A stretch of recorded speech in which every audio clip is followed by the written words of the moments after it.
પાટણ જિલ્લાના રાધનપુરમાં એક શરમજનક ઘટના બની હોવાનું સામે આવ્યું છે, જેમાં રાધનપુરની કોતરકા પ્રાથમિક શાળાના ધોરણ 6 થી 8ના શિક્ષક દિનેશ વણકર શાળાના કેમ્પસમાં જ દારૂ પીને સૂતેલા જોવા મળી આવ્યા હતા. તો આ ઘટનાનો વિડીયો વાયરલ થતાં શિક્ષણ જગતમાં ખળભળાટ મચી જવા પામ્યો છે. તો શિક્ષક દિનેશ વણકર શાળાના સમય દરમિયાન દારૂના નશામાં ધૂત થઈ ગયા હતા અને કેમ્પસમાં જ બેભાન અવસ્થામાં સૂઈ ગયા હતા. તો કોઈ સ્થાનિક વ્યક્તિએ આ ઘટનાનો વિડીયો ઉતારી લીધો હતો. તો આ વિડીયો સામે આવ્યા બાદ વાલીઓ અને ગ્રામજનોમાં ભારે રોષ જોવા મળી રહ્યો છે. તેમણે શિક્ષણની પવિત્રતાને કલંકિત કરવા બદલ શિક્ષક સામે કડક કાર્યવાહીની માંગ કરી છે. તો ઘટનાની જાણ થતાં જ કોતરકા પ્રાથમિક શાળાના આચાર્યએ તાત્કાલિક પગલાં લીધા હતા. તેમણે જવાબદાર શિક્ષક દિનેશ વણકર વિરુદ્ધ સત્તાવાર રિપોર્ટ તૈયાર કરીને તાલુકા શિક્ષણ અધિકારીને મોકલી આપ્યો હતો.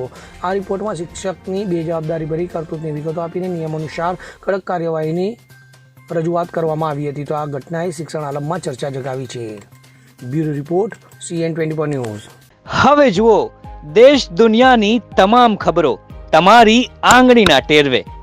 ઉઠાવો મોબાઈલ અને Google Play Store પરથી ડાઉનલોડ કરો અમારી CN24 ન્યૂઝ મોબાઈલ એપ.